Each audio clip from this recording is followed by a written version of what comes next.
안녕하세요. 여러분과 함께하는 자신만만 적용기술자 김우숙입니다.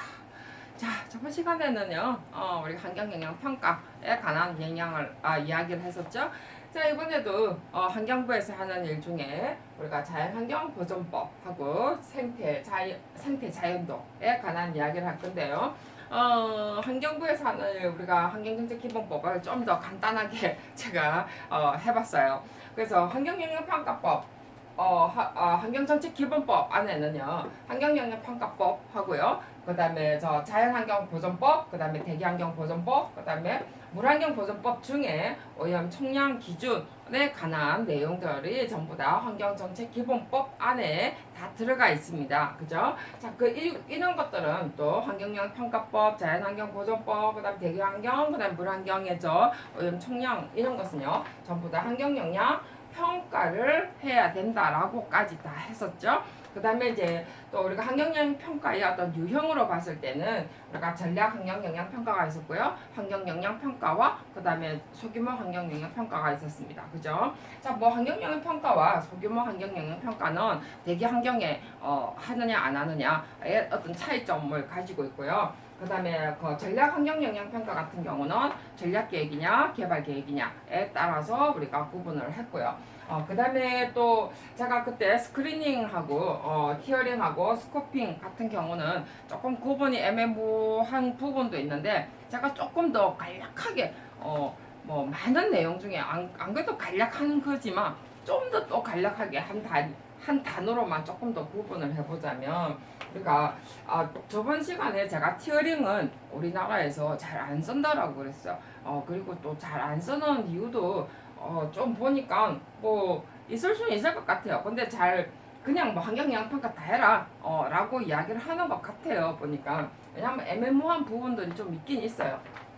근데 어쨌든 전략 환경 영향 평가 같은 경우는 스크리닝과 티어링을 하고요, 환경 영향 평가 같은 경우는 스코핑을 합니다. 그죠? 그래서 이런 것은 우리가 제도라고 하죠. 어떤 강요라기보다는 어떤 권유라는 개념이죠. 제도라는 개념은 강요가 아니고 제도죠. 그죠? 그래서 어떤 구속력이 조금 덜 하긴 덜해요. 그래서 좀 약간 형식적인 부분에 조금 지나치 않습니다. 우리가 경관법도 마찬가지죠. 경관법도 제도의 어떤 개념이지 어떤 규제의 개념은 아니라는 거죠. 토지 이용 계획이라든지 용도구역 이런 거는 규제의 개념이에요. 그래서 규제 같은 경우는요, 토지 어떤 제한의 개념 굉장히 강한 개념이죠. 그래서 우리가 보면 그래서 전략 환경 영향 평가에 들어가는 것은요, 아까도 이야기했지만 우리가 스크리닝하고 티어링인데, 제가 정말 간단하게 한 단어로 나타내면은, 우리가 스크리닝은 절차를 어떻게 할 것인가 하기 위해서 적용을 결정을 하는 개념이라면, 우리가 티어링 같은 경우는 말 그대로 내용 중복을 제외를 어떻게 할 것이냐 말 것이냐, 내용이 이제 하다가 보면 앞에 전략 영향 평가를 했단 말이에요. 그래서 또 다른 또 계획을 하려고 보니까, 또 영향 평가를 하려고 보니까 내용이 많이 중복되잖아요. 그래서 이 내용 중복을 또 하려면 막대한 돈이 들다 보니까 너무 정말 계획을 했다가 이제 개발 계획으로 이제 개발로 넘어갈 때 우리가 또 하려고 보니까 너무 많다는 거죠. 그래서 이거를 중복 내용들을 뺄 것이냐 말 것이냐 라는 것을 이제 하는 내용 심의를 하든지 이런 걸 하는 건데, 애매모호하죠 실제로. 그래서 사실은 우리가 내용 중복을 제외 여부를 결정하는 어떤 심의의 같은 제도라고 보면 되겠죠. 그래서 티어링은, 그래서 우리나라는 조금 어떤 책임성 관계가 조금 있죠, 그죠? 그래서 이제 이런 부분은 우리가 잘 안 하는 경향이 없지 않아 있다라고 했어요. 자, 그 다음에 이제 환경영향평가에는 스코핑 제도를 쓰는데요. 이제 이런 것은 말 그대로 우리가 많이 하는 이유 중에 하나가 미리 항목을 정한다는 거죠. 이 부분에는 이거 해라, 저거 해라, 요거 해라, 요거까지 다 해라 라고 하는 거. 그래서 해라 하는 것은 어찌 보면은 좀 많이 해야 하는 것이 좋잖아요. 업자 입장에서는 죽을 일이지만. 자, 그래서 이제 우리가 스코핑 제도는 우리나라에서는 많이 보이지만, 실제로 티어링 제도는 우리나라의 어떤 책임 한계 때문에 실제로 잘 쓰지 않는다는 거 여러분 아시고요. 그 다음에 이제 생태자연도 할 건데요. 생태환경 보존의 기본 원칙 이래 보면요. 자연환경보존법 중에서 우리가 환경의 어떤 자연환경 이래가지고 범위가 굉장히 큽니다. 그죠? 지하, 지상, 지표까지 모든 생물, 근데 해양은 제외죠. 그죠? 그래서 미생물을 포함한 자연환경, 자연생태까지를 다 포함한다라고 그랬어요. 참 야, 손이 큰지 마음이 큰지 머리가 큰지 아예 뭐 범위부터 모든 걸 다 포함한다. 세상 이 모든 걸 다 포함한다 라고 하는 것 같아요. 자, 그래서 자연환경보존법이라 해서 자연환경 의미를 가지고 있고요. 자, 환경정책에서 이거는 지금 자연환경보존법은 어디에요? 자연환경정책기본법에 의해서 자연환경 보존을 합니다. 그죠? 자, 보존, 복원, 조성, 관리 하는 것을 목적으로 하고요. 자, 기본 원칙 아주 재밌습니다. 기본 원칙. 자, 뭘 합니까? 지속 가능 이용을 하고요. 국토의 이용과 조화 균형하고요. 자, 그래서 국토를 다 포함을 하는 거죠. 그죠? 자, 그 다음에 훼손, 복원, 복구합니다.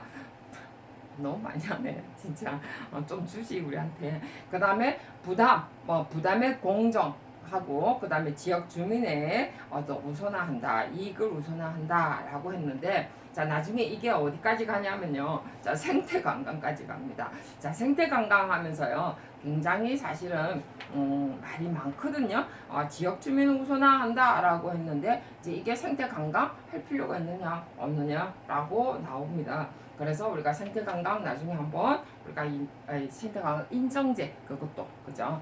그래서 이런 부분까지 사실은 환경부가 건드리고 있다는 거죠.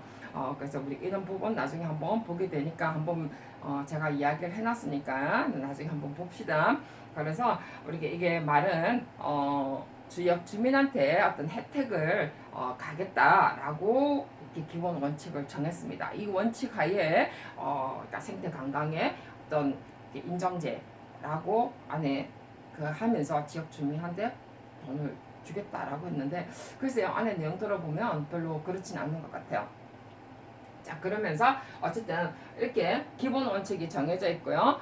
그 다음에 이제 환경보존법에 의해서 어디 갔나? 자연환경보존법에 의해서 경관 보존 지역을 지정 관리합니다. 그죠? 자연환경보존법을 지정하는데 우리가 많이 했어요. 우리가 진짜 이게 기사 공부 때도 많이 했던 것 같아요. 많이 또 나오기도 했고, 그래서 이건 대충 한번 읽어보세요. 우리가 한때 시험에도 많이 나왔죠. 처음에 막 이게 지역을 정했을 때 이런 거 시험에 많이 나왔어요.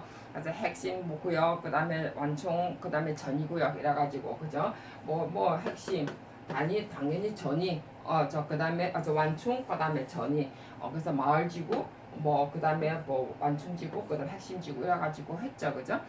그래서 구역 구분 경관 보존지역에 지정하고 관리도 한다라고 했고요. 자, 환경부 주요 업무 중에 아주 뭐 경관 보존 지역도 했지만, 자, 우리가 눈여겨 또 볼게요. 자연 휴식지 지정 관리도 합니다. 그죠? 당연히 그 국립공원이라든지 이런 것을 우리 그 환경부가 지정을 하잖아요. 그렇기 때문에 자연 휴식지도 이렇게 지정 관리를 합니다. 대단하잖아요. 자, 그 다음에 생태관광 생태마을 지정까지 합니다. 자, 우리 생태마을 많이 해드렸어요, 여러분. 그죠?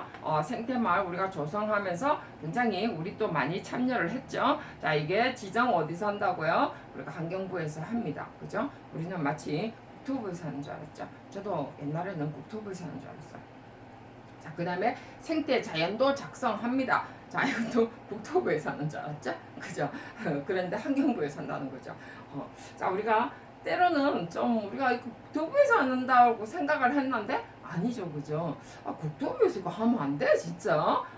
발 빠르게 막 이렇게 차지했던 느낌이 들어가지고 좀 기분 나빠요. 그죠? 백두대간, 아까 산림청에서 백두대간 하는 것 같지만 도면은 산림청에 있긴 있지만 실제로 백두대간의 지정은 백두대간 지정뿐만 아니라 거기에 생태자연도도 어디서 한다고요? 환경부에서 했어요. 자, 그 다음에 또 하나 중요한 게요. 기분 나쁘게 왜 이것도 환경부에서 해? 그죠? 생태 자연 현황.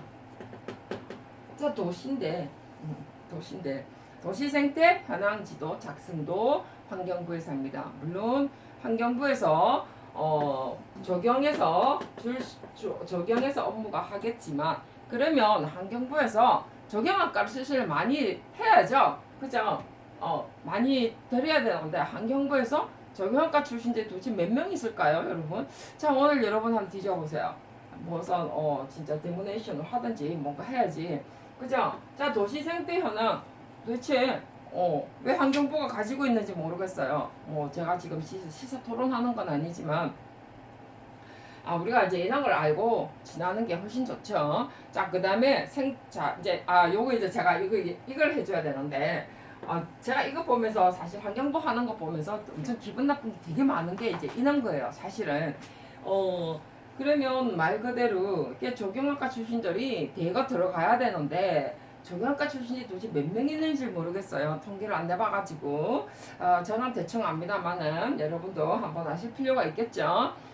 그래서 우리가 지금 환경부에서 하는 일이요, 이렇게 주요 업무가 이렇게 지정과 지정 관리라는 개념과요, 그 다음에 사업 업무를 제가 이렇게 나눠놨어요. 물론 거기는 이렇게 나눠놨진 않았지만 저는 기분 나빠서 이렇게 탁 나눠놔봤습니다. 제가 한번 대충 나눠봤어요. 그래서 보전지역 지정하고요, 그 다음에 자연휴식지 지정 관리하고요, 그다음 생태마을 지정하고요, 그 다음에 생태자연도도 만들고요, 그 다음에 도시생태 지도도 작성하고요. 누가 안 하기 때문에 저것도 할 수가 있겠지만, 중요하기 때문에 할 수도 있겠지만, 그죠? 조금 그렇죠. 그 다음에 이제 사업으로는 더 웃겨. 진짜 보면 도시 생태 보건 사업, 그죠? 도시 생태 보건 사업 왜 해? 그죠? 그다음에 우선 보호 대상 생태계 보건, 이런 건 좋아요. 그다음에 생태 통로 조사 분석, 그죠? 생태계 보존 협력금 부과라고 합니다. 자, 대단한 걸 합니다. 우리는 이걸 환경부에서 하는 줄 모르고요, 실제로 우리가 했죠. 물론 국토부가 손 놓고 있었기 때문에 실제로 환경부가 할 수도 있고요. 그 다음에 또 어찌 보면 뭐라고 그럴까, 물론 환경부가 또 했기 때문에 또 우리가 이런 부분을 하려는가는 모르겠지만, 저는 이제 이런 부분들이 조금 과연 어디로 가느냐가 문제겠죠. 실제로 이게 이제 우리가 환경부서로 발주가 나면 실제로 우리가 적용으로 넘어오는 것은 굉장히 밥이 작다는 거예요. 우리가 그런 일이 진짜 많거든요. 저희 회사가 종합 엔지니어링에서 보면 환경부서로 딱 발주가 설계가 나게 되면 적용적으로 넘어오게, 협력으로 딱 넘어오게 되면 사실 굉장히 이제 포지션을 작게 해갖고 내려옵니다. 그러면 우리 어떤 계획부서에서 입장에서 봤을 때는 연간 따져보면 돈이 얼마 안 든다는 거죠. 회사 입장에서 봤을 때는 각 부서마다 발주 금액, 그러니까 받아온 공사 금액, 그러니까 설계 금액을 따져갖고 얼마만큼 그 연도에 했느냐 플러스 마이너스를 따지거든요. 그럼 환경부서에서는 굉장히 많은 어떤 그 사업을 했는데 우리 적용부서에는 너무 작겠다는 거죠. 그럼 맨날 적자예요, 적용에서는. 나중에 이제 적용부서가 없으니 많이, 통합을 하니 많이, 이런 소리가 나오죠. 자, 그래서 제가 지금 하는 소리예요. 그 다음에 이제 다음 시간에는 생태 자연도 하고요, 도시 생태 현황 지도에 관한 내용들을 할 건데요. 자, 이것도 우리 적용에서 굉장히 중요한 부분이죠. 자, 이걸 가지고 다음 시간에 만나 뵙도록 하겠습니다. 수고하셨습니다.